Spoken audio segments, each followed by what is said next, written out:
Recently, there was a nice video produced showing how to cut a timber square using a handsaw. Some of the methods and procedures were quite elaborate. I don't want to say anything bad about the person who produced the video. I know him personally. I've had dinner with him. He's a very nice guy,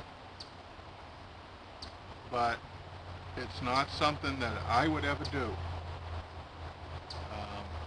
The only time that it would or could be needed to be that elaborate would be for the purposes of creating the fancy sawhorse set and a demonstration for historical reenactment. In the real world, we don't do this. First of all, you have to think about all the timbers in the timber frame. When you walk into a barn or a timber frame house, you never, almost never, ever see the end grain of a timber. In this case, this is a tenon that's going to meet in a fork at the roof. The roof sheathing is going to cover the fork. It's going to cover the tenon. You're never going to... We don't want the tenon to stick through the fork too much and hold the roof decking up.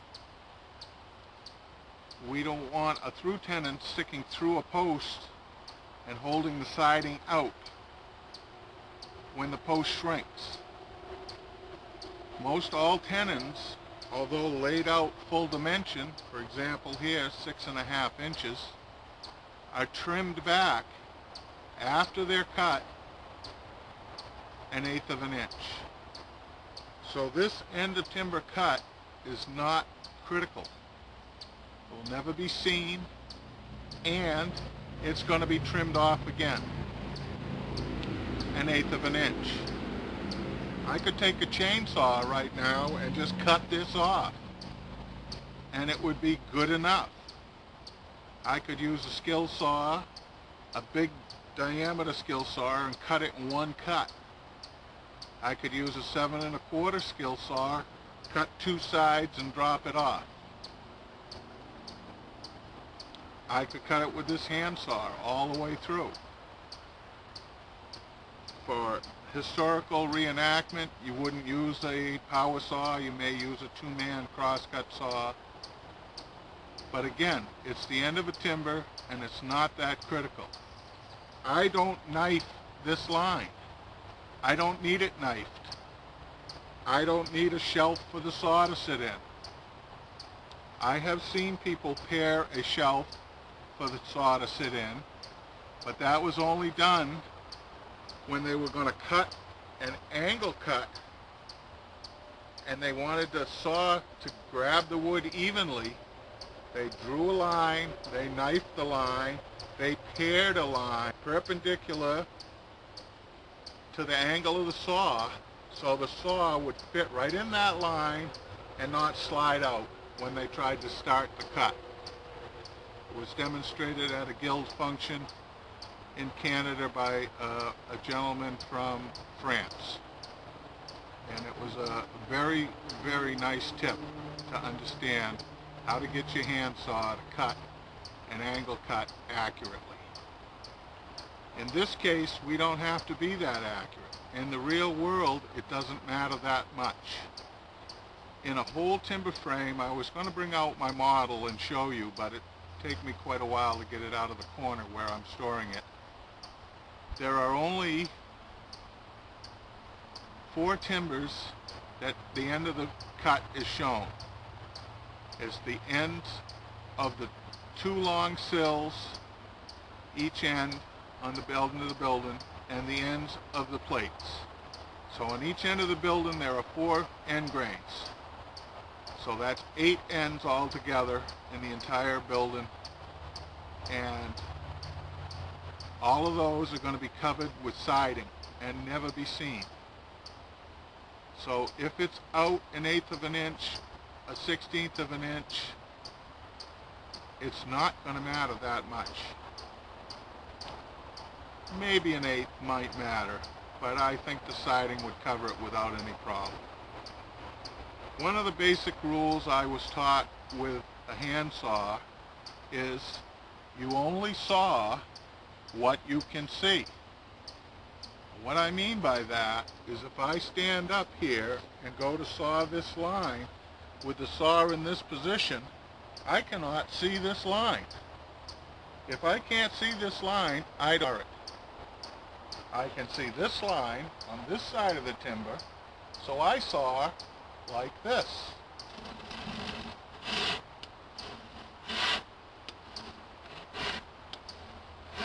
Using your thumb, you can direct the saw along the line.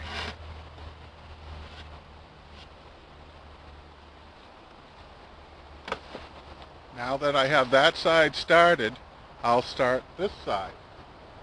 Again, only sawing what I can see.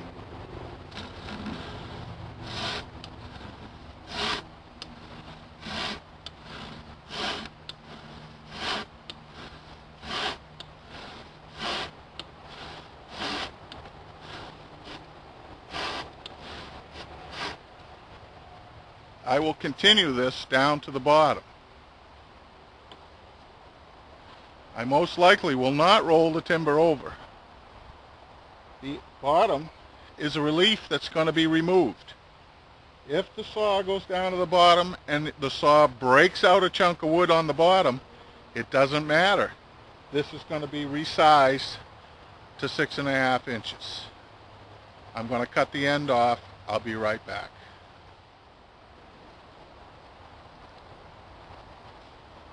I just finished hand sawing off the end of the line, the end of the timber. And now I'm going to transfer the tenon lines and the reduction line onto the end of the timber so I know where everything's going to be. Using the Big L, I can lay out my 1.5 inch line, my 3-inch line, and my 6.5 down.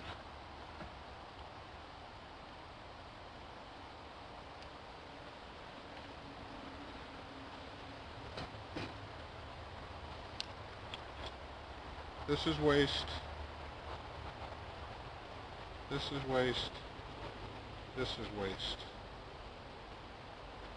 This is my tenon.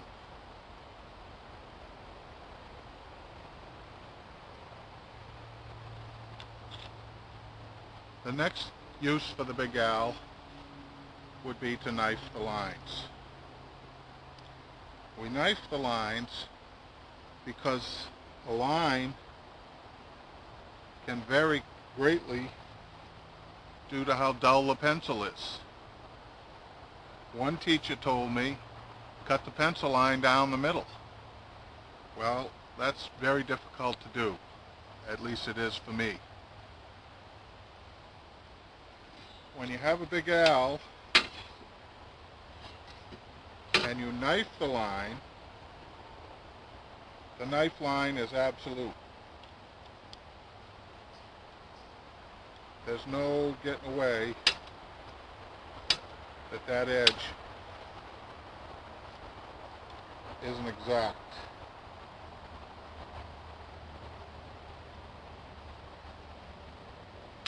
Each time you knife, and we usually knife 3 strokes, the first one is very light, the second one is a little deeper, and the third one is real deep.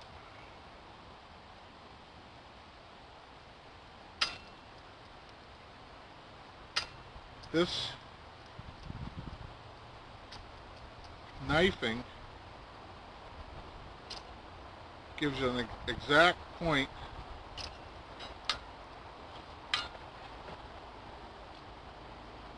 and your chisel will drop right into that knife line. And you pare away the wood to the line.